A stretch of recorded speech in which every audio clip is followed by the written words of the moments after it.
There was a time when KSI seemed impossible to stop. He wasn't just a YouTuber anymore. He was everywhere. A brand, a boxer, a musician, a businessman. One of the most recognizable creators the internet had ever produced. But here's the thing about building an empire around yourself. Eventually, you realize you're not running it anymore. It's running you. Honestly, the hardest video I've ever had to make in my life. I have decided that I will no longer be doing Sidemen videos. KSI learned that the hard way. Not overnight, not dramatically. It happened slowly, quietly, the way most falls do. One day you're in control, the next day you're not. And the worst part, everyone sees it but you. To understand how this happened, we need to go back to where it all started, to a time when KSI discovered something that would change everything: boxing. In 2018, KSI wasn't just another YouTuber stepping into a ring. He was introducing a completely different version of himself to the world. The Joe Weller fight wasn't a meme, it was a statement. Then came Logan Paul. I grew up my whole life watching fights. I understand how fights work, and I want to give the fans a show. I'm a showman. Round one, I'm gonna feel you out, but at the same time, I think I'm gonna hit you with a couple shots that make you realize truly what you've accidentally walked into. What started as a genuine rivalry between two of the biggest creators on the internet became something nobody expected: a legitimate cultural event. Millions watching, real money, real stakes. KSI had figured something out. He could take internet beef, something that lived in comments and tweets, and turn it into an actual arena. He could make people care. So Logan, stay the fuck. And that's when he realized his real superpower wasn't YouTube, it was attention. So he built an empire around it. Misfits Boxing wasn't just a company, it was KSI's playground, a place where he could control everything: the fighters, the narratives, the drama, the spectacle. KSI understood creators. He understood controversy. He understood how to turn chaos into content and content into money. For years, it worked perfectly. YouTube gave him the platform, the Sidemen gave him legitimacy, boxing gave him credibility, Prime gave him wealth. KSI wasn't following anyone else's blueprint. He was writing his own. But then everything started to crack. Not because KSI failed, because he succeeded too much. He had music dropping, Prime was becoming a billion-dollar company, the Sidemen were expanding, boxing was his obsession, social media was constant. KSI was spread across 5 different empires. And Misfits was becoming something he could no longer control by himself. It had executives, fighters under contract, events booked a year in advance, partners depending on it, money at stake. A company this big doesn't run on one man's personality forever. It needs structure, it needs hierarchy, it needs someone actually running it. Then came the moment everything changed. In October 2025, reports emerged. KSI had been removed from his leadership position at Misfits Boxing. Not because he wanted to step back, not because he retired, because someone else took it from him. Andrew Tate, a controversial figure with his own massive baggage, was the new CEO. Think about that for a second. The man who built influencer boxing into a legitimate entertainment industry was no longer sitting at the top of the company he created. He was out. And that's when everyone started asking the same question. If KSI wasn't controlling Misfits anymore, if he couldn't even hold on to his own company, then when exactly did KSI stop being KSI? But Misfits wasn't the only sign that something had changed.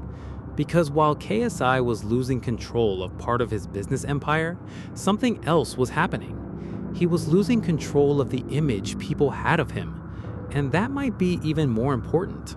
For years, KSI's greatest strength was his personality.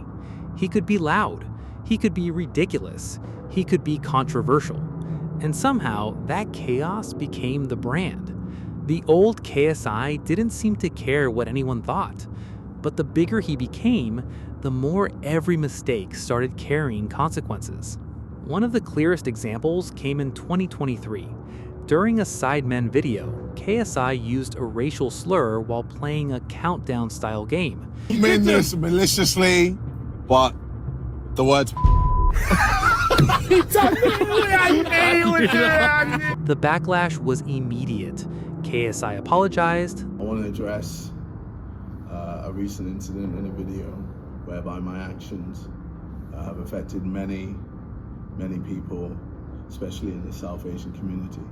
The video was removed, and he announced that he was taking a break from social media.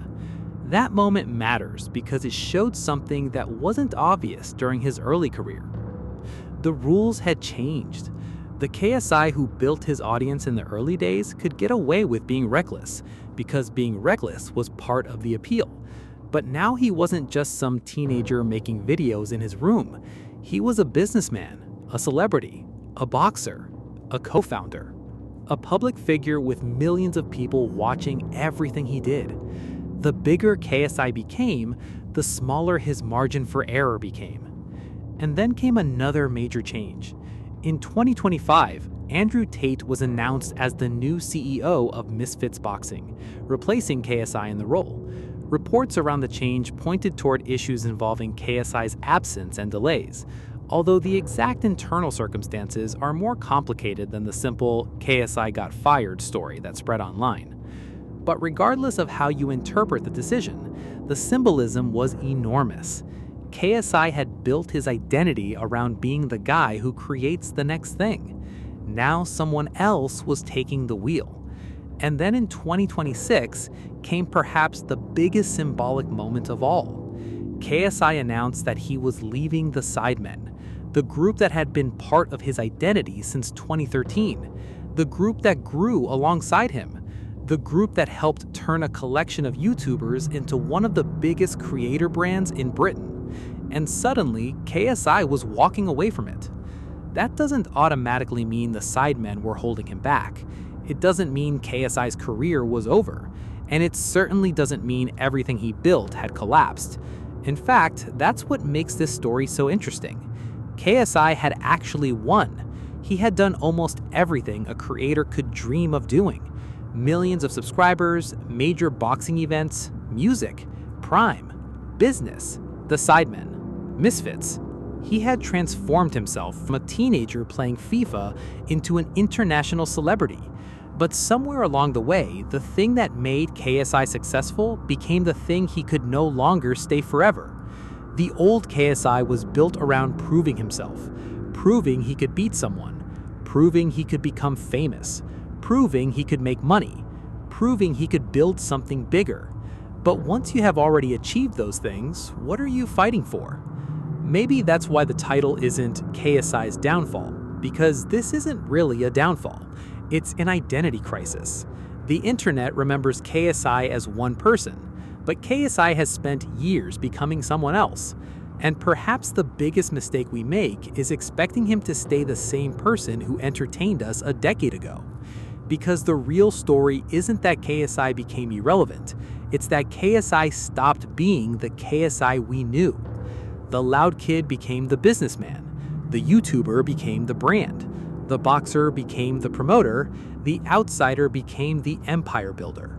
And eventually, the empire became bigger than the identity that created it. So maybe there was never one exact moment when KSI stopped being KSI. Maybe it happened slowly. One business, one controversy, one change in direction, one decision at a time. Until one day you looked at KSI and realized you weren't watching the same person anymore. And perhaps that's the most fascinating part of his story. Because KSI didn't disappear, he evolved. The question is whether the world was ready to evolve with him.